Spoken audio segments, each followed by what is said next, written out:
In this video, I'm going to teach you a blunt haircut. You're going to begin this haircut with 4 sections. If you need a refresher on how to section the hair, check out the link in the description below and I'll walk you through everything. You want to start at the back of the head at the very bottom. It's important to start with the head in a downward position. As you move up the head, you can start to move the position of the head more straight up and down, but while we're working below the occipital bone, it's a really good idea to keep that head in a downward position. I'm going to section off a 1-inch horizontal line right at the bottom. This first section that we're going to cut is going to be the guide. So it's a stationary guide that we're creating for the rest of the haircut.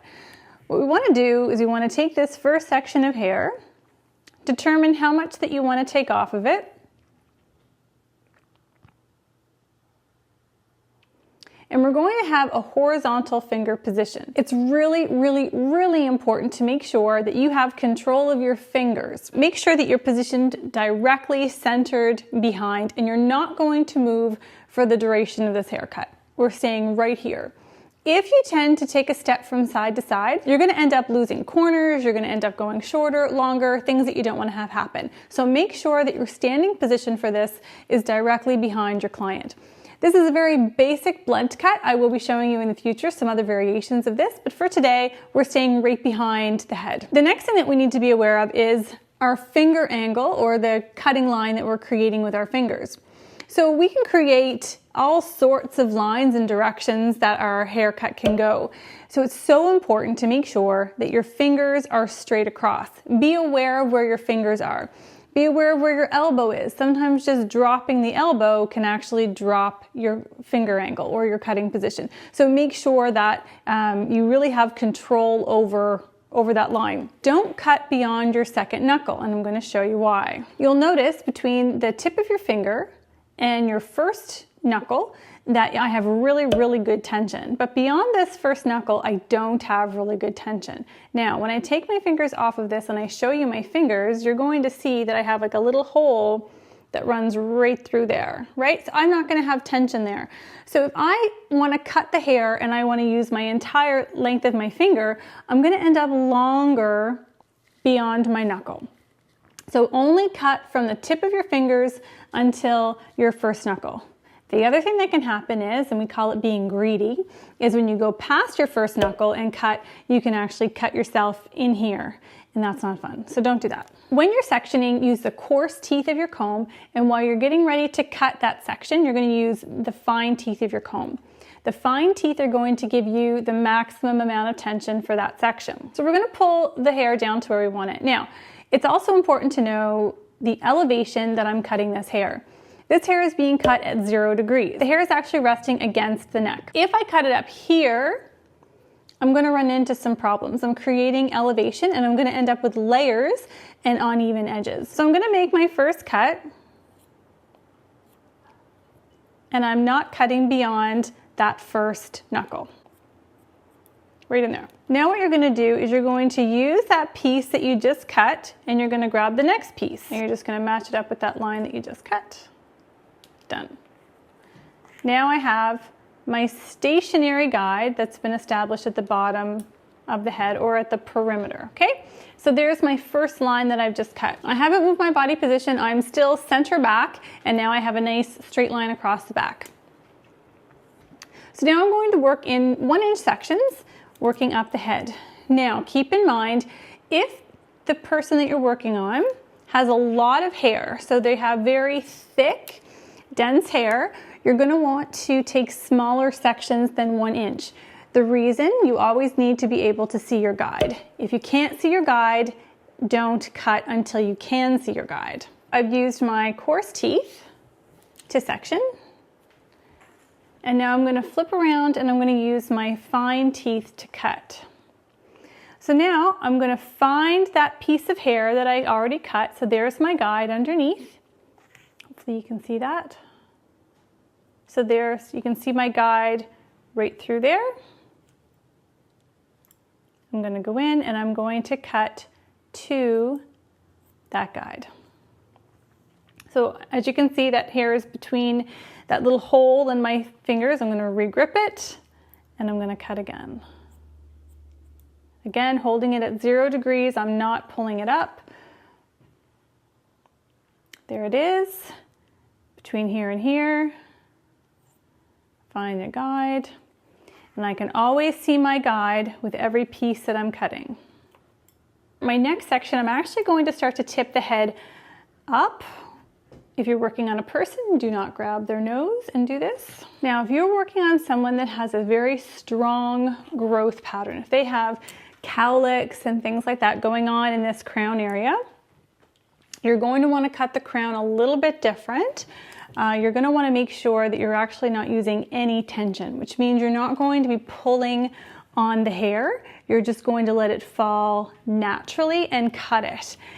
Because what happens is if you're cutting something with a really strong growth pattern, so if a really big double crown through here and the client is always saying it's always popping up on them, as opposed to pulling it down with your fine teeth and pulling on it to get lots of tension. You could just pull it down with your coarse teeth and then lightly grab it and then do your cut.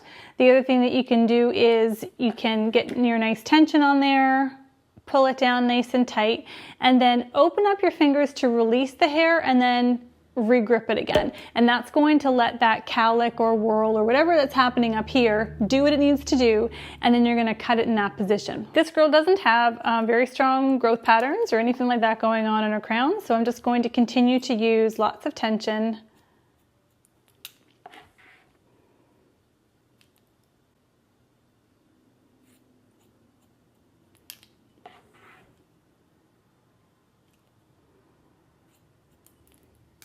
Okay, so this is my last section.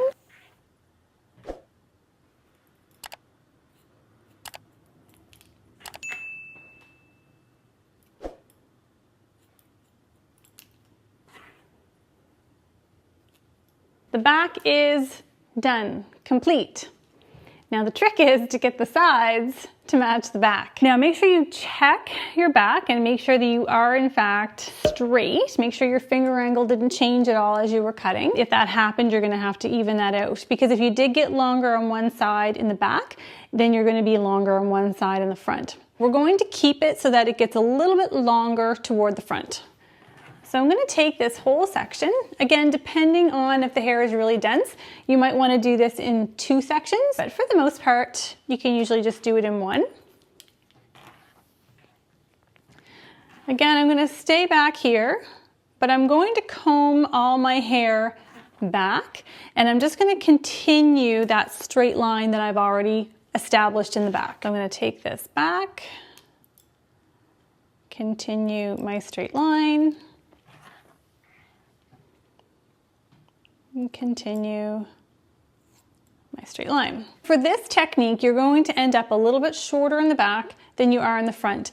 Now you can angle your fingers, so you can get that finger angle going and you can make it as long as you want in the front, but for this purpose, I kept my finger angle completely straight, so I just had a little bit of a variation going into the front. Some people are going to want one length all the way around, no variations. So here's how you're going to do that. You're going to take a step to the side. So I'm going to stand here, kind of right in front of her ear. You can do this with her head straight up and down, or you can actually tilt it a little bit to one side if you need to. When I'm working on the side of the head and it's at a length where the shoulders are going to get in the way, I'll actually ask the client to turn their head slightly, and this is going to allow me to cut the hair on the shoulder, like right on the back, as opposed to trying to fight with the shoulder and it's flipping up and it's getting in my way.